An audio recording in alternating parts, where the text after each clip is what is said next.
Now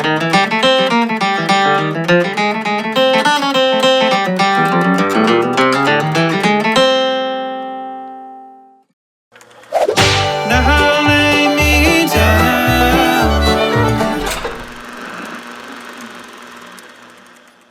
Hey folks, so today we're going to be talking about scales in bluegrass. So a lot of people come in for lessons with me and they say, hey, I learned the major scale, I learned the minor scale, or I learned the major pentatonic, or I learned the minor pentatonic.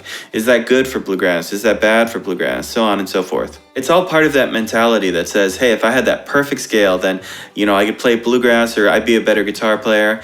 But sometimes it's hard to see why that attitude doesn't work because we're so close to the problem. So let's just strip everything away. Let's start from the very beginning and let's ask that simplest question. What notes sound good over what chords? Hey, I'm recording a video right now. So your lead work has to agree to the chords to a song. There's no excuses. It can be really out there, it can be pushing the boundaries, but you have to be able to explain it, right? In some way it has to make sense. So if you're used to using one blues scale to noodle over all the chords in a progression, that's the first thing that has to change. We're going to pick notes that only work over the current chord. So to start, let's take the master of all scales, right? The chromatic scale, and let's just see what all 12 possible notes are in the key of C.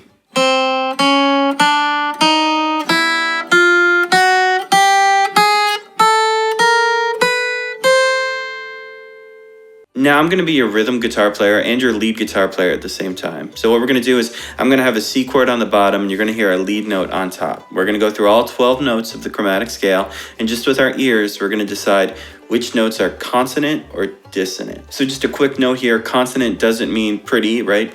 Some of these combinations are beautiful but they're not stable. We're really looking for that stability. And similarly, dissonance does not mean ugly, it just means not stable. So a dissonant note could sound very beautiful over the C chord, but that's not what we want. We want stability.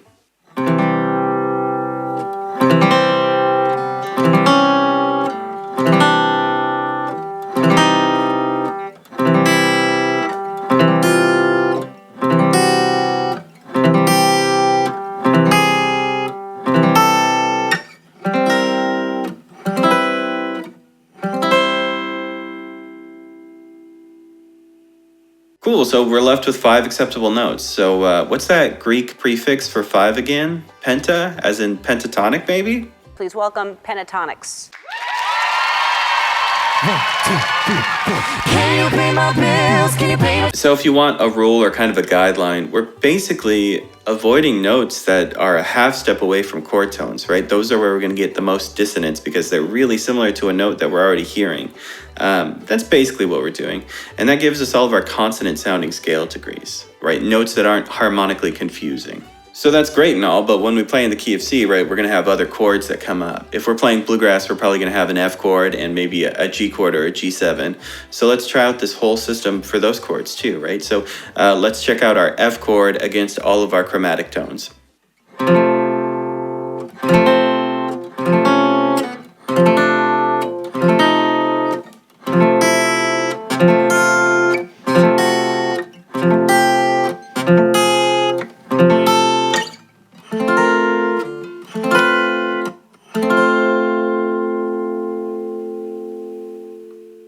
Now let's check our G chord.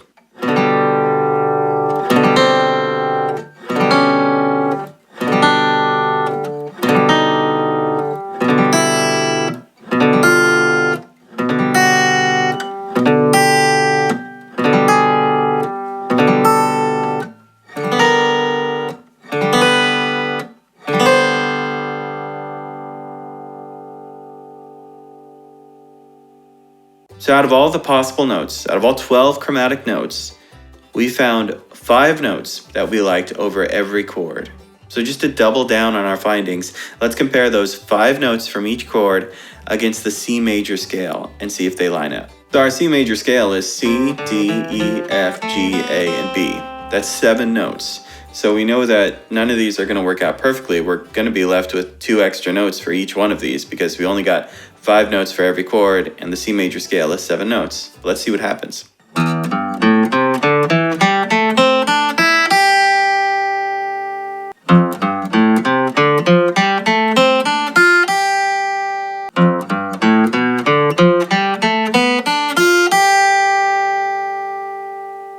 So right here, we kind of ended up with proof that there's no perfect scale for improvising, right? You need to pick appropriate notes for the chord that we're playing over. Because even if we use just that C major scale and we used it over all of the chords in C major, it doesn't work out. So at this point, what do we do with the notes that we weren't stable, right? Do we just avoid them altogether? So if we improvised at this point, using the 5 safe notes over every chord, we'd be using the C major pentatonic over the C chord, the F major pentatonic over the F chord, and the G dominant pentatonic over the G chord. Now, even though all these notes are safe, this will sound really basic. It'll sound kind of childish, sometimes people say. So here's what that sounds like.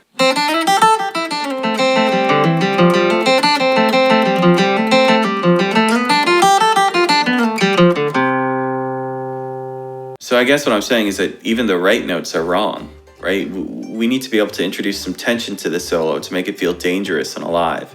So to do that, let's look at our C blues scale or our C minor pentatonic, and let's try to grab some notes from there because that's sure to feel dangerous. So the notes inside of a C minor pentatonic scale are C, E flat, F, G, and B flat. So if you look back on our first round of filtering, we said C and G were acceptable, right? They're part of the C major pentatonic. So let's not worry about those. Let's instead focus on E flat, F, and B flat. Now, those notes, if we think back to our next round of filtering, when we compared against the C major scale, we doubled down on F being no good. So let's get rid of F, and let's just focus on that E flat and B flat. So just as an example, here's me combining E flat and B flat with the C major pentatonic. That's C, D, E flat, E, G, A, and B flat, and it sounds great.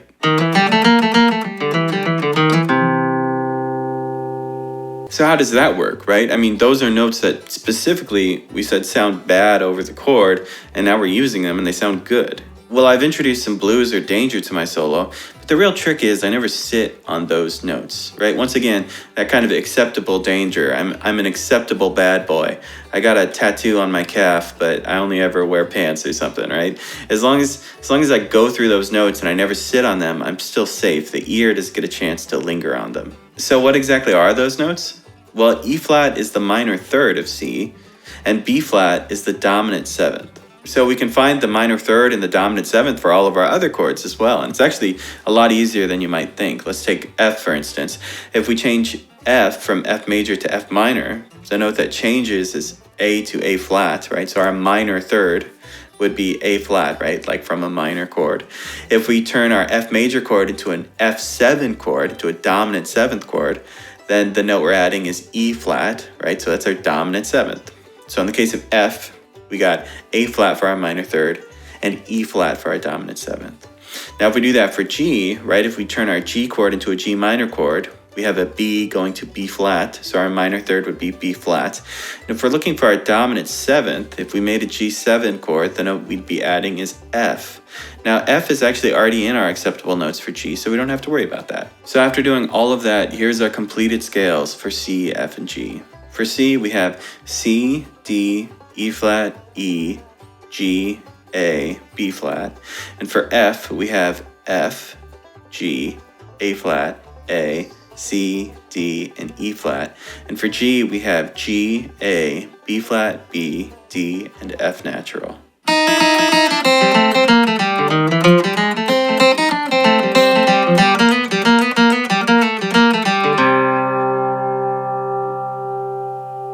All right, that's great, but you just made my problem way worse, right? Instead of learning one scale and playing over all the chords with it, now I have to know when to use my major scale or combine it with my minor pentatonic or use my major pentatonic, right? It gets really complicated.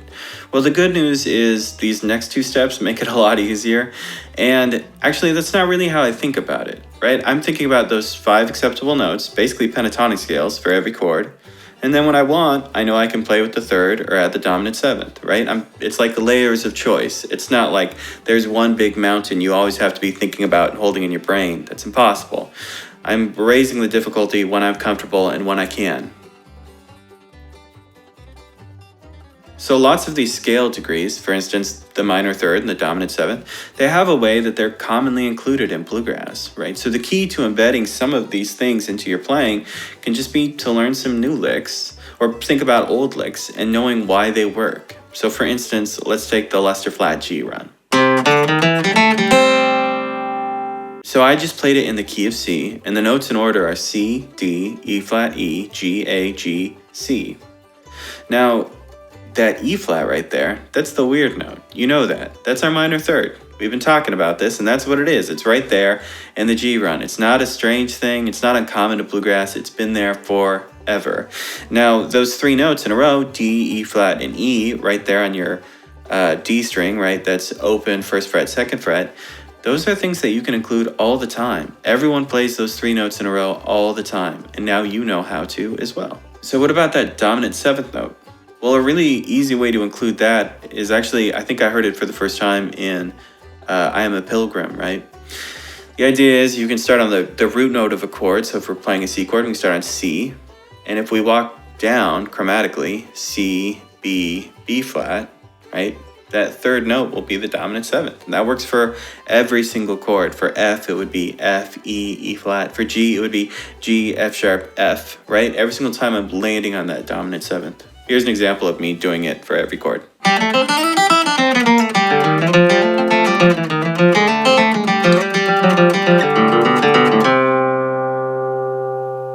So I really encourage you to learn some of the appropriate things to do over certain chords from standards. I mean, from your heroes. Who would know better?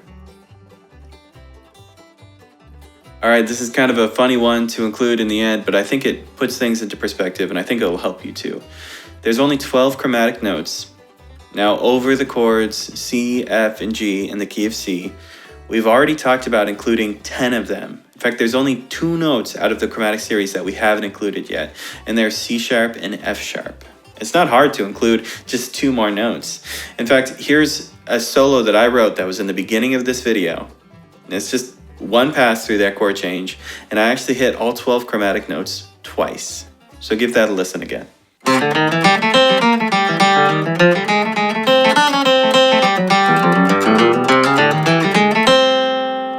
So if you like this video, please leave a comment down below. Please subscribe, give this video a like. You know how to do all those things. If you want more info, you can find me on Facebook. You can find me on Instagram. You can find me on Twitter. It's all branded as Lessons with Marcel. And lastly, of course, you can check out my website, lessonswithmarcel.com. Tons of free stuff, bunch of text lessons, and a little bit of stuff for sale on my tab store too. Anyway, I'll see you next time.